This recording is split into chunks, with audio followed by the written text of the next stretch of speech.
আসসালামু আলাইকুম ওয়া রাহমাতুল্লাহ। মাই ডিয়ার স্টুডেন্টস, আশা করি সবাই ভালো আছো। আমাদের ফিজিক্স গ্রেডিয়েন্টে আজকে আমরা যেটা আলোচনা করব তা হচ্ছে সেমিকন্ডাক্টর ইলেকট্রনিক্স। তো আশা করি সবাই ভালো আছো। সেমিকন্ডাক্টর ইলেকট্রনিক্সের সিকিউগুলো কীভাবে সলভ করব এটা নিয়ে আজকে আলোচনা হবে ইনশাল্লাহ। তো দেখো, সেমিকন্ডাক্টর ইলেকট্রনিক্সের মধ্যে আমাদের যে কয়টা পোর্শন আছে, একটা হচ্ছে পিএন জাংশন ডায়োড। তো পিএন জাংশন ডায়োডের মধ্যে তোমরা এর মধ্যে পড়া শেষ করেছো যে অ্যাকচুয়ালি দুই ধরনের বায়াসিং থাকে পিএন জাংশনের, একটা হচ্ছে ফরওয়ার্ড বায়াস আর একটা হচ্ছে reverse bias. It is the IV characteristics of a PN junction diode. This portion is, that is first quadrant is forward biased and third quadrant is reverse biased. So এখানে যে figure question দেওয়া আছে Mymensingh 2023-তে, figure shows the IV graph of a PN junction where তুমি দেখতে পাচ্ছ positive voltage 5.8 volt and ওই ক্ষেত্রে 0.5 and 5 volt and 8 ভোল্টের জন্য যথারীতি এটা হচ্ছে 10 মিলি অ্যাম্পিয়ার এবং 20 মিলি অ্যাম্পিয়ার। তবে কোশ্চেনটা ক্লিয়ার না, এটা 0 মনে হচ্ছে অনেকটা দেখতে। তো যাই হোক, আমরা আপাতত ফরওয়ার্ড বায়াসের ক্ষেত্রে সাপোজ এটা পয়েন্ট দেখা যাচ্ছে 0.5 অ্যান্ড 0.8 ভোল্টের অ্যাপ্লাইয়ের জন্য 10 মিলি অ্যাম্পিয়ার এবং 20 মিলি অ্যাম্পিয়ার কারেন্ট ফ্লো হচ্ছে in the forward bias. Reverse বায়াসে দেখো 10 ভোল্ট পর্যন্ত 1 milli ampere micro ampere current flow হচ্ছে। কোশ্চেন হচ্ছে determine the dynamic resistance of segment AB, অর্থাৎ এবি সেগমেন্টের জন্য এটা এ আর এটা হচ্ছে বি। এবি সেগমেন্টের জন্য you have to find out the dynamic resistance. তো ডাইনামিক রেজিস্ট্যান্সের কোনো ফর্মুলা অবশ্যই তোমাদের জানা আছে। Dynamic resistance R D equals to, তোমরা জানো, delta V divide by delta I. তো আমরা এই dynamic resistance R D equal to delta V divide by delta I এর এই ফর্মুলা ইউজ করে আমরা জাস্ট ডাইনামিক রেজিস্ট্যান্সটা বের করতে পারি। তো আসলে বাচ্চারা, R D equal to delta V, that is V2 minus V1 divided by I2 minus I1 value বসিয়ে দাও। 0.8 minus 0.5 divided by 20 minus 10, এখানে কথা আছে এটা হচ্ছে 10 ইনভার্স 3 বিকজ মাইক্রো অ্যাম্পিয়ার। তো ফাইনালি ভ্যালু বসিয়ে দাও, ভ্যালু বসালেই তুমি ফর্মুলাটার এই আনসারটা পেয়ে যাচ্ছ। আর এখানে হচ্ছে 0.3, এটা হবে 10 and 10 inverse 3। তো ফাইনালি এটা কত হবে?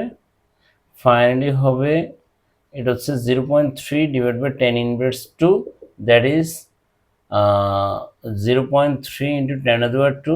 ফাইনালি এটা হবে 30 ohm. That is dynamic resistance of this figure or of this question is 30 ohm. তো আশা করি তোমাদের এটা বুঝতে পেরেছো। আমাদের একটা হয়ে গেল। Analyse the causes of variation of current with potential difference in segment AB and ACD. এই যে এসিডি অংশ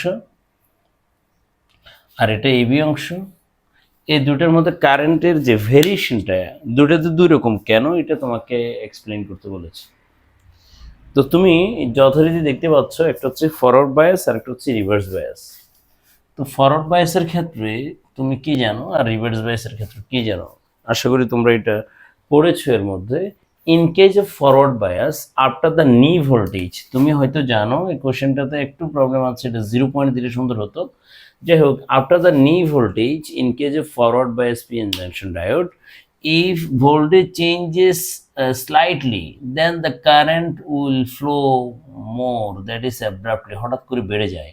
দেখো 0.5 থেকে 0.8 গিয়েছে মাত্র, বাট 10 মিলি অ্যাম্পিয়ার থেকে 20 মিলি অ্যাম্পিয়ার কারেন্ট ফ্লো হচ্ছে। কেন?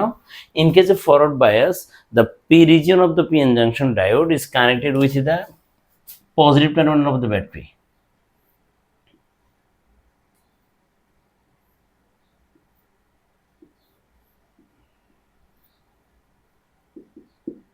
মনে করি এটা পি রিজন, এটা এন রিজন, তাহলে এখানে একটা ডিপ্লেশন লেয়ার আছে, এটা পজিটিভ নেগেটিভ, এটা positive. When the P region is connected to the positive terminal of the battery and N region is connected with the negative terminal of the battery, then it is called forward biased. That is positive to positive, negative এর সাথে negative লাগছে, so that এখানের ইলেকট্রনগুলো এই দিকে চলে আসবে জাংশনের দিকে, অর্থাৎ the electron will go through along the direction or junction direction, that is accumulate হবে এটা জাংশনে, so that এখানে এই ইলেকট্রনগুলো এক্সটার্নাল এজেন্ট দ্বারা এনার্জি পেয়ে এন রিজন থেকে পি রিজনে চলে আসবে। সরি, এগুলো হচ্ছে হোল, এইগুলো হচ্ছে হোল, আর পি রিজনের হোলগুলো মনে হবে এন রিজনের দিকে চলে যাচ্ছে। অ্যাকচুয়ালি যাচ্ছে কি জানো? অ্যাকচুয়ালি যাচ্ছে ইলেকট্রন। ইলেকট্রন এভাবে গিয়ে এখানে ধাক্কা দিবে, ও এখানে পাস হয়ে তারপরে এদিক দিয়ে এই হোলের মধ্য দিয়ে বসে টসে এদিকে চলে আসবে। এইটাই হচ্ছে যতক্ষণ তোমার এই এক্সটার্নাল এজেন্ট বা প্রেশার দেওয়া থাকবে ততক্ষণ এই ঘটনা ঘটবে। এখন আসো নি ভোল্টেজ কি? তোমরা ডিপ টিউবওয়েল জানো, ডিপ টিউবওয়েলে চাপ দিলে মাত্র পানি পড়ে না, একটা নির্দিষ্ট হাইটের পানি উঠে তারপরে ফ্লো হয়। সিমিলারলি ঘটনা তুমি জানো, এখানে একটা জাংশন পটেনশিয়াল আছে, কন্ট্যাক্ট পটেনশিয়াল আছে, ব্যারিয়ার পটেনশিয়াল আছে। এই পটেনশিয়ালটা তুমি দেখো অ্যাপ্লাইড পটেনশিয়ালের অপোজিট। এটা যদি পজিটিভ হয় তাহলে এখানে পজিটিভ, এখানে নেগেটিভ। এটা কি বলে? ভিজে। নর্মালি সিলিকন মেড যদি হয় তাহলে এটি 7 ভোল্ট, 0.7 ভোল্ট, আর এটা যদি জার্মানি মেড হয় তাহলে এটা হচ্ছে 0.3 ভোল্ট। তাহলে সিলিকনের জন্য হচ্ছে 0.7 ভোল্ট, জার্মানিয়ামের জন্য হচ্ছে 0.3 ভোল্ট। এই চেয়ে বেশি ভোল্টেজ দিলেই তখনই কারেন্ট পাস হচ্ছে। তুমি এই কোশ্চেনের এই কারণে তো বললাম, এটা হয় 5 ভোল্ট দেওয়া উচিত ছিল, তারপরে কোশ্চেনটা সুন্দর হতো, কিন্তু 0.5 0.8 দিলে আমাদের 0.5-এর জন্য যদি সিলিকন মেড হয় তাহলে এটাতে কারেন্ট ফ্লো হবে না, আর যদি 0.8 হয় তাহলে কারেন্ট ফ্লো হচ্ছে। বাট ওরা দেখাচ্ছে কারেন্ট ফ্লো হচ্ছে, তাহলে এটা জার্মানি মেড হবে যদি 0.5 হয়। যদি 0.5 এটাকে আমি ধরি যে ইনপুট ভোল্টেজ, দেন এক্ষেত্রে অবশ্যই এটা জার্মানির made, because you know the knee voltage or threshold voltage of a PN junction diode, silicon made PN junction diode will be 0.7 volt. এই দেখো তোমার হাঁটুর মতো, এই কারণে এর নাম দিয়েছে। অর্থাৎ এরকম যদি হয়, এটা যদি নি ভোল্টেজ হতো তাহলে এর নাম দিতাম কি? হাঁটু ভোল্টেজ, নি ভোল্টেজ। এই নি ভোল্টেজ হাঁটুর মতো দেখতে, এই কারণে নি ভোল্টেজ। এরপর আফটার দ্যাট এখন যদি ভোল্টেজ বাড়াও, ফরওয়ার্ড বায়াস বাড়বে, সো দ্যাট ইলেকট্রন ফ্লো বাড়বে এবং কারেন্ট পাস হবে। এই কারণে দেখো সামান্য ভোল্টেজ দিলে বহুগুণে মানে মোর কারেন্ট ফ্লো হচ্ছে, ইলেকট্রন বেশি যাচ্ছে, সো দ্যাট এখানে অ্যাব্রাপ্টলি বেড়ে যাচ্ছে। এটা in case of forward bias. আর ওই ক্ষেত্রে পিএন জাংশনের ডিপ্লেশন উইডথ কমে যায়। ডিপ্লেশন উইডথ কমে যাওয়ার কারণ হচ্ছে যখনই এক্সটার্নাল এজেন্ট বা এক্সটার্নাল ইলেকট্রিক্যাল প্রেশার দেওয়া থাকবে তখন জাংশনের খুব কাছে ডিপ্লেশন লেয়ার মানে ওই ফর্ম হয়ে যায় এবং এটা মূলত উইডটা খুব ছোট হয়। এবার আসো ইন কেস অফ রিভার্স বায়াসে কি জানো? রিভার্স বায়াস হচ্ছে অপোজিট ডিরেকশনের কানেকশন। অর্থাৎ আমি যদি এটা মুছে ফেললাম, আমি যদি উল্টা ডিরেকশনের কানেকশন দিই, অর্থাৎ এটা যদি এরকম করে দিই, এ হচ্ছে পিএন জাংশন,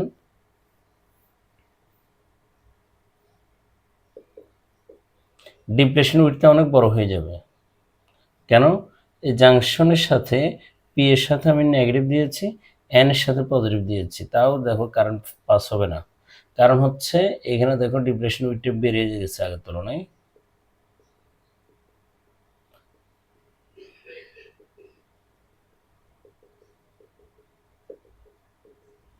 তাহলে দেখো এখানের হোলগুলো জাংশন থেকে দূরে সরে যাবে যা আছে,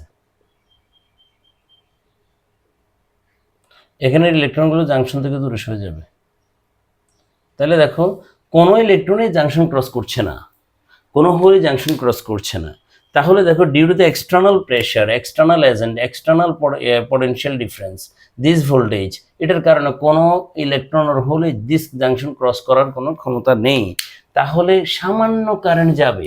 এখানে মাইনরিটি চার্জ ক্যারিয়ার আছে স্যার ইলেকট্রন, আর এখানে মাইনরিটি চার্জ ক্যারিয়ার আছে হোল। এটা এই সামান্য ডিফিউশন প্রসেসে এখান থেকে ইলেকট্রন এদিকে আর হোল এদিকে পাস হবে। এখানে তখন খেয়াল করো, তখন যেহেতু ইলেকট্রনের দিকে যাচ্ছে, এই সামান্য একটা ইলেকট্রন বের হলো একটা, তাহলে এই কারেন্টের নাম কি জানো? এর নাম হচ্ছে diffusion current, reverse saturation current. এটা দেখো এখানে দিয়েছে 1 micro ampere. Reverse saturation current, leakage current. তাহলে কি কি নাম দিয়েছে দেখছো? লিকেজ কারেন্ট,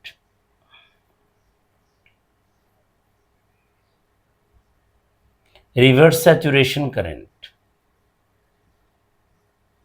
কারণ এর উপরে যাবেই না, এই কারণে রিভার্স বায়াস আর saturation maximum amount of current এখানে যেতে পারে একটা ইলেকট্রন, সাপোজ এই কারণে একটা ইলেকট্রনই যাচ্ছে, এর উপরে তো যাওয়ার পসিবিলিটি নেই, রিভার্স স্যাচুরেশন কারেন্ট। তাহলে দেখো দুইটা নাম দিয়েছে, আর একটা হচ্ছে ডিফিউশন কারেন্ট, এটা শুধু ডিফিউশন কারেন্ট, ওটার ক্ষেত্রেও ডিফিউশন আছে বাট ওটার অ্যামাউন্ট এতই কম কম্পারেটিভ দ্য ড্রিফট কারেন্ট, এই কারণে ওই ক্ষেত্রে আমরা ক্যালকুলেশনটা খুব একটা দেখি না।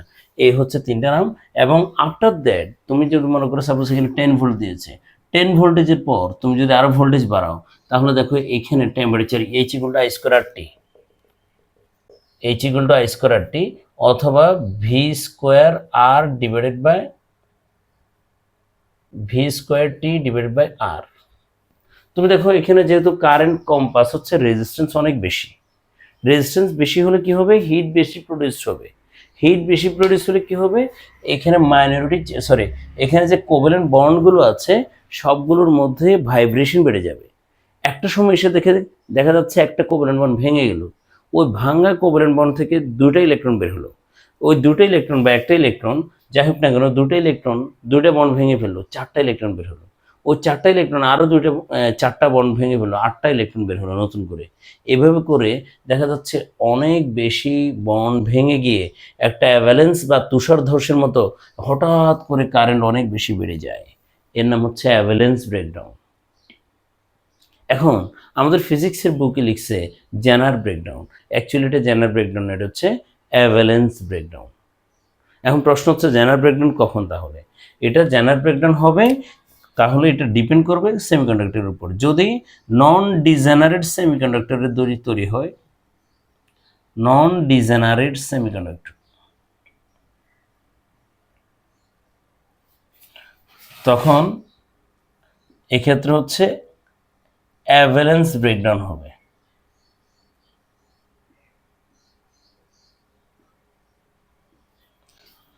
আর যদি ডিজেনারেট সেমিকন্ডাক্টর হয়,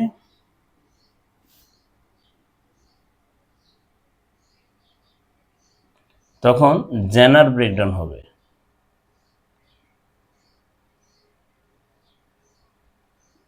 নন ডিজেনারেট সেমিকন্ডাক্টরের ডোপিং কনসেন্ট্রেশন হচ্ছে 10⁻16 to 10⁻21 পার সেমি কিউব, আর ডিজেনারেটেড সেমিকন্ডাক্টরের ডোপিং কনসেন্ট্রেশন হচ্ছে 10⁻22 to 10⁻30 পার সেমি কিউব।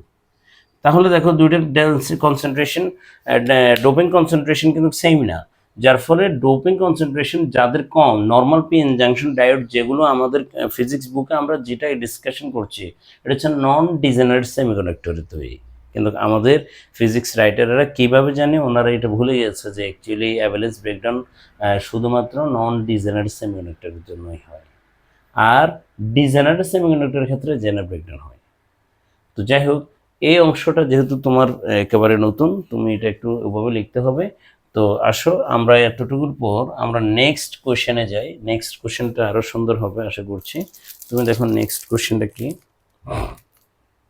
তুমি দেখো নেক্সট কোশ্চেন হচ্ছে বরিশাল বোর্ড 2021। তুমি দেখো এটা একটা ট্রানজিস্টরের কোশ্চেন। এই ট্রানজিস্টরের কোশ্চেনের মধ্যে দেখো, ট্রানজিস্টর কোশ্চেনের মধ্যে দেখো কি বলেছে, observe the following two transistors, figure 1-এ দেওয়া আছে যেখানে ইমিটার।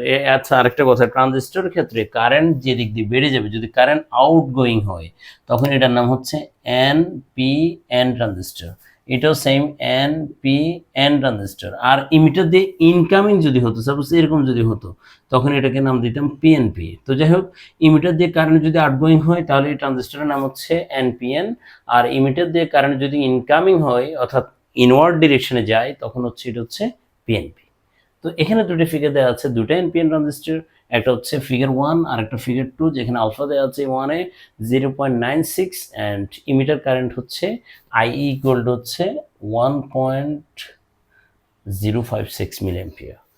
তো সিতে কি বলেছে দেখো, according to stamp calculate the emitter current of the transistor in figure 1। Emitter current of the transistor according to the stamp calculate the emitter current transistor in figure 1। Emitter current তো দেওয়া আছে, এটা হবে কালেক্টর কারেন্ট আর না হয় base current. তো এটা নিশ্চিতভাবে এটা কালেক্টর কারেন্ট অথবা বেস কারেন্টের কথা বলছে। তো আমরা দেখি এটা ট্রানজিস্টরের এই বেস কারেন্ট বা কালেক্টর কারেন্ট কত। তো তুমি দেখতে পাচ্ছ আলফা ইকুয়াল টু হচ্ছে তুমি জানো আইসি ডিভাইডেড বাই আই। তো আইসি ইকুয়াল টু কত? Alpha IE, that is 1.056 into 0.96। তাহলে তুমি আইসি পেয়ে যাবে। আর যদি আইবি বলে তাহলে IE equal to IB plus IC equal to IB plus alpha IE. তো এখন তুমি বাদ দিয়ে দিলে হয়ে যাবে, that is IB equal to IE of 1 minus alpha. তাহলে আইই অফ 1 মাইনাস আলফা মানে 1 মাইনাস 0 পয়েন্ট কত 0.96। তাহলে দিন শেষে কত আসে? আই মানে 1.056 ইন্টু 0.04 মাল্টিপ্লাই করলে চলে আসবে, যে কোনো একটা বললেই তুমি পারবা।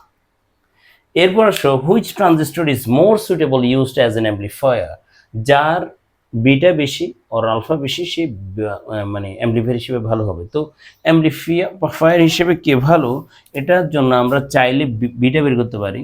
বিটা ইকুয়াল টু বা বিটা 1 ইকুয়াল টু তুমি লিখতে পারো যে আইসি বাই আইবি, আর beta 2 equal to IC 2 divided by IB 2। তুমি এখান থেকে বের করে নিতে পারো। যার বিটা বেশি হবে তার অ্যাম্পলিফিকেশন বেশি হবে। ইভেন আলফা দিয়ে করতে পারো, তারপরে বিটা দিয়ে করো। ইভেন তুমি ভোল্টেজ অ্যাম্পলিফিকেশন দিয়ে করতে পারো 1 এর জন্য, অর্থাৎ beta R L divide by R I, তাও একই তো কথা, ঠিক আছে। আর এখানে voltage amplification 2 beta 2 R L divide by R I, তুমি এটা নিজেই করো, ঠিক আছে। আর না হয় তুমি পাওয়ার অ্যাম্পলিফিকেশন দিয়ে করতে পারো, একই কথা সবগুলোই। তো beta 1 square R L divide by R I ratio করে দিলে হয়ে যাবে, মানে এই দুইটার পরস্পরের সাথে রেশিও করে দিবা পি এ 2, তাহলে beta square 2 square R L divide by R I. তো তুমি দেখো তিনটা প্রসেস আপাতত বলেছে, তুমি চাইলে আলফাও বের করে করতে পারো। যার পাওয়ার অ্যাম্পলিফিকেশন, ভোল্টেজ অ্যাম্পলিফিকেশন আর কারেন্ট গেইন বেশি হবে সে সুইটেবল হবে। তো এভাবে এই সফটওয়্যারের এই ম্যাথগুলো করা যায়। আশা করছি তোমরা ক্লিয়ার হয়েছো। তারপরও কোনো প্রবলেম থাকলে আমাকে জানাও, আমি আবার তোমাদেরকে ওইটা সলিউশন দেওয়ার চেষ্টা করবো। সবাই ভালো থাকো। আসসালামু আলাইকুম ওয়া রাহমাতুল্লাহ।